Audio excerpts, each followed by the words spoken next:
ఎందుకంటే ఈ నాయకుల ప్రసంగాలు మొత్తం చూస్తుంటే ఇది సైకిల్ పార్టీ మహానాడా లేక సైకో పార్టీ మహానాడా అని అందరికీ ప్రధాన పాత్ర వహిస్తుంది.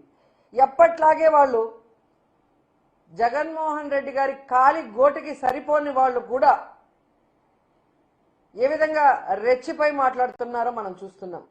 అలాగే జగనన్న ముందర నించోడానికి ధైర్యం లేనోళ్ళు కూడా మైకులు ముందున్నాయని ఎలా మాట్లాడుతున్నారో మనం అందరం కూడా గమనిస్తున్నాం.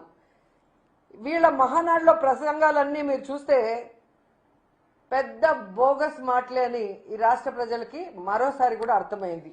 ఎందుకంటే ప్రజలకి ఆల్రెడీ 2 ఏళ్లలో పర్సనల్ గా వాళ్ళు కూడా దాన్ని అనుభవించారు. ఎందుకంటే వాళ్ళకి ఏం అందటం లేదు కాబట్టి. ఈరోజు ప్రజలతో పాటు తెలుగుదేశం పార్టీ కార్యకర్తలకు కూడా ఈ తెలుగుదేశం పార్టీ ఒక బోగస్ పార్టీ, బోగస్ మాటలు తప్ప ఏం చేయదనేది వాళ్ళకు కూడా ఈరోజు అర్థమైంది. అందుకే టీడీపీకి 70 లక్షల మంది కార్యకర్తలు ఉన్నారు అని చెప్పి ప్రగల్భాలు పలుకుంటారే, మరి ఈరోజు మీరు చూస్తే హైబ్రిడ్ మహానాడు అని నియోజకవర్గాల వారీగా డిజిటల్ స్క్రీన్స్ పెట్టి కుర్చీలు వేసి మీ స్పీచ్లు వినిపిస్తుంటే ప్రజలు సరే వాళ్ళు ఎలాగూ రారు, మీ వల్ల ఉపయోగం లేదని తెలిసిపోయింది కాబట్టి మరి టీడీపీ కార్యకర్తలు కూడా ఎందుకు ఆ డిజిటల్ స్క్రీన్స్ ముందు కూర్చోట్లేదు, మీ స్పీచ్లు వినట్లేదు అనేది ఒకసారి మీరు ఆలోచించండి.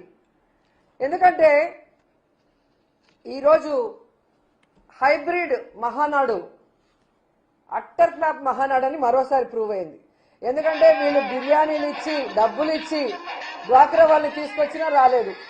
ఆఖరికి చూడండి, స్టేజ్ మీద ఒక పక్క స్పీచ్లు వస్తుంటే ఓ పక్క రికార్డింగ్ డాన్సులు పెట్టారు బద్వేల్ నియోజకవర్గంలో. ఇది సో రికార్డింగ్ డాన్సులు పెట్టి డ్వాక్రా మహిళల్ని బలవంతంగా తీసుకురావడానికి ప్రయత్నిస్తున్నారు తప్ప తెలుగుదేశం పార్టీ నాయకులు కార్యకర్తలు కూడా ఈరోజు తెలుగుదేశం పార్టీ నాయకులు చెప్తున్న స్పీచ్ల్ని వినట్లేదు. అంటే ఈ తెలుగుదేశం పార్టీ కూటమి ప్రభుత్వం ఏ విధంగా అట్టర్ ఫ్లాప్ అయింది, ఏ విధంగా ఈ రాష్ట్ర ప్రజల్ని మోసం చేశారనేది మరోసారి ప్రూవ్ అయింది. ఈరోజు ఈ రాష్ట్ర ప్రజలకంతా అర్థమైంది, ఇది మహానాడు కాదు, ఇది దగానాడు, ఇది మహానాడు కాదు బూతునాడు, ఇది మహానాడు కాదు మాయనాడు అని.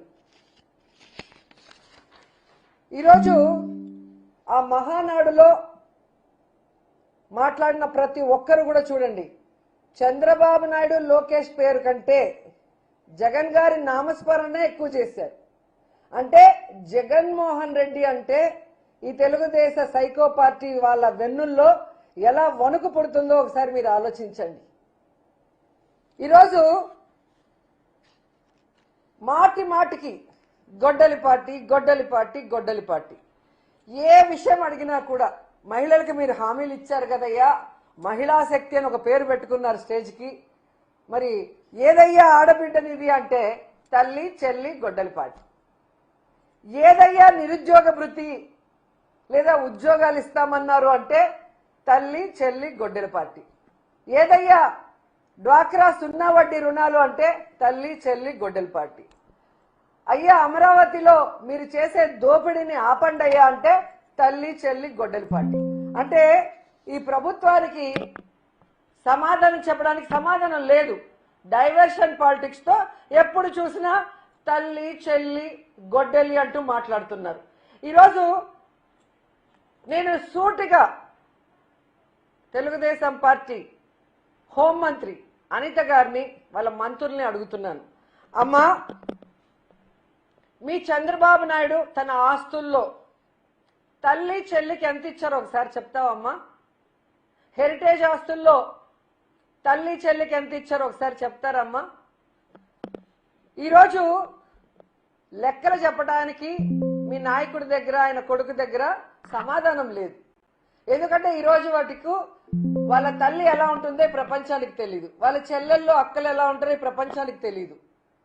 వాళ్ళందరినీ ఎక్కడో అట్టడుగున పడేసి తాను మాత్రం మోసాలతో వెన్నుపోట్లతో ఈరోజు ముఖ్యమంత్రి స్థాయికి ఎదిగి ఈరోజు తాను తన పెళ్ళాం తన కొడుకు తన కోడలు మనోడు తప్ప ఈ ప్రపంచంలో ఎవరికి ఏ సహాయం చేయని చంద్రబాబు నాయుడు మాట్లాడుతుంటే మీరు తానా అంటే తందానని మాట్లాడుతున్నారే.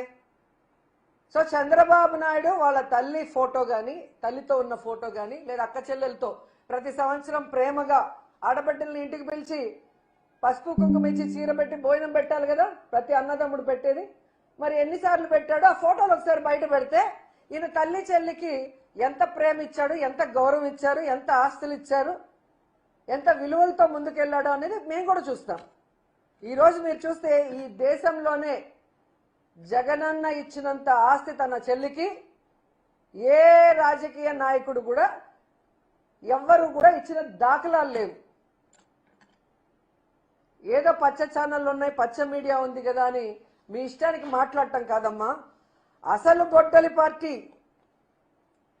ఎవరిది? మీది.